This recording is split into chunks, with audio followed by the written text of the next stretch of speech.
Tiada siapa yang menyangka kenduri perkahwinan bertukar menjadi kenduri arwah. Mereka dipisahkan oleh takdir buat selama-lamanya. Ikuti kisah ini. Assalamualaikum, terima kasih dan kami hargai atas komen-komen korang untuk video lepas.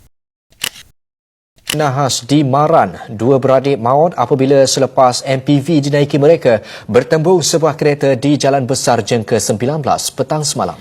Pada 19 Jun 2026, satu kemalangan tragis berlaku di kilometer 24 Jalan Temeloh Bandar Jengka, berhampiran Ferda Jengka 19 Pahang. Kejadian berlaku kira-kira pukul 7.25 malam itu membabitkan sebuah kenderaan pelbagai guna MPV Toyota Answer dan sebuah kereta Pro 2 Azia. Apa yang lebih menyedihkan, nahas tersebut meragut nyawa dua beradik perempuan yang dikenali ramai sebagai anak yang rajin membantu keluarga.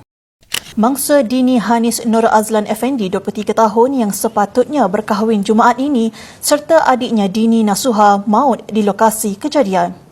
Mangsa yang maut dikenal pasti sebagai Dini Hanis Nur Azlan Effendi, 23 tahun dan adiknya Dini Nasuha Nur Azlan Effendi, 19 tahun. Kedua-duanya berasal dari kampung Sungai Gau Temeloh dan merupakan anak kedua serta keempat daripada 6 beradik. Mereka dikatakan keluar dari rumah pada petang Jumaat dengan tujuan mencari rezeki seperti kebiasaan dengan Toyota Answer yang dinaiki dipercayai menuju ke Bandar Jengka untuk berniaga makanan dan minuman.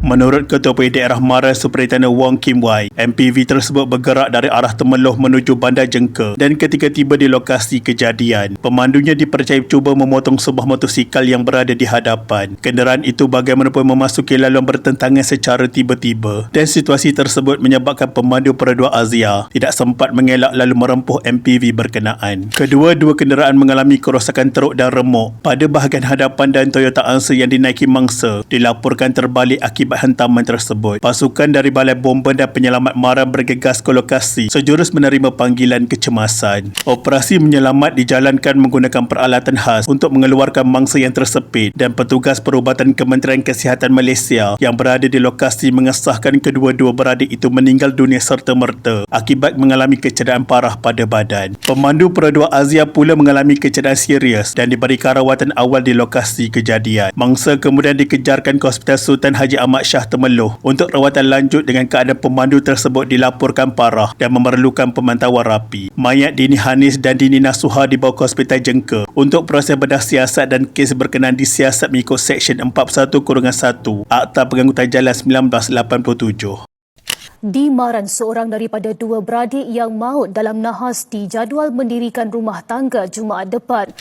Tragedi itu menjadi lebih menyayat hati apabila diketahui Dini Hanis bakal melangsungkan perkahwinan seminggu kemudian, iaitu pada 26 Jun 2026 dengan tunangnya yang merupakan anggota tentera. Segala persiapan majlis termasuk tempahan hotel, catering dan persalinan pengantin telah siap sepenuhnya dengan keluarga hanya menunggu hari bahagia yang semakin hampir. Saudara keluarga mangsa Ahmad Samadi Ibrahim, 55 tahun berkata, Dini Hanis baru pulang dari Kelantan untuk mengedarkan kad jemputan kepada saudara mara. Selepas pulang, dia meneruskan rutin berniaga seperti biasa bersama adiknya dan tiada siapa menyangka itulah perjalanan terakhir dua beradik tersebut. Menurut Ahmad Samadi, kedua-dua mangsa merupakan anak yang sangat rajin bekerja. Sejak kecil, mereka membantu ibu berniaga makanan dan kuih-muih di pasar malam. Selepas kematian bapa mereka 2 tahun lalu, tanggungjawab mencari rezeki dipikul bersama adik-beradik lain. Perniagaan keluarga dilaporkan di beberapa lokasi sekitar Temeloh dan Jengka, antaranya di Bandar Pusat Jengka, Temeloh Jaya dan Simpang Jengka.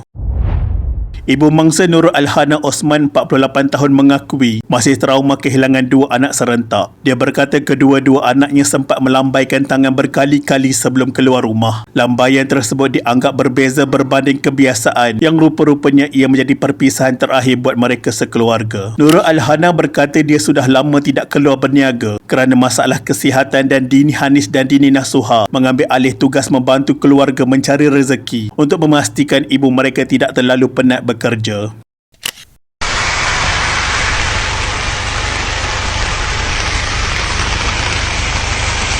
Polis abah.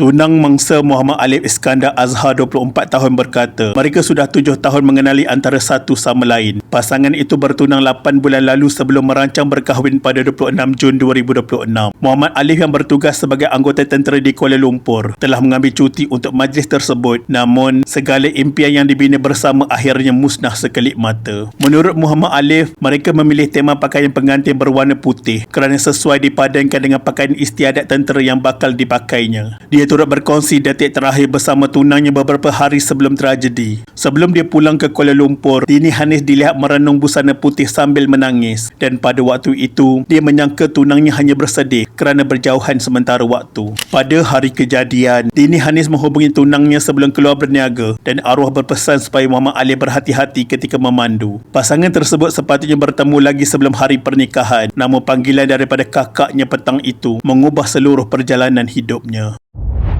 Jenazah dua beradik tersebut dituntut keluarga selepas selesai bedah siasat di Hospital Jengka. Pada pagi 20 Jun 2026, jenazah dibawa ke Masjid Nurul Iman Kampung Gau Baru dengan ahli keluarga, saudara mara dan penduduk kampung hadir memberikan penghormatan terakhir. Suasana pilu menyelubungi kawasan masjid sepanjang proses pengurusan jenazah berlangsung. Lebih menyentuh hati, Muhammad Alif mengimamkan solat jenazah tunangnya sendiri. Dia berdiri tabah di hadapan jenazah wanita yang bakal menjadi isterinya beberapa hari lagi, dan ramai yang hadir tidak dapat menahan air mata melihat keadaan tersebut. Pasangan yang menunggu detik bahagia akhirnya dipisahkan oleh takdir.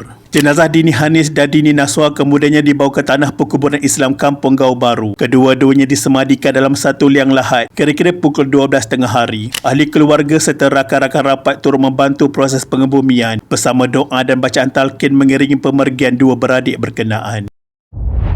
Betullah orang kata, jika kita tidak berjodoh dengan perkahwinan, kita akan berjodoh dengan kematian. Sesungguhnya niat keluar rumah untuk mencari rezeki, rupa-rupanya pulang sebagai sekujur jenazah. Sungguh perik menerima hakikat orang yang kita cintai pergi meninggalkan kita buat selama-lamanya. Kita mendoakan semoga Allah Subhanahu Wa Taala mengampuni segala dosa arwah dan menempatkan mereka dalam kalangan orang-orang beriman. Al-Fatihah.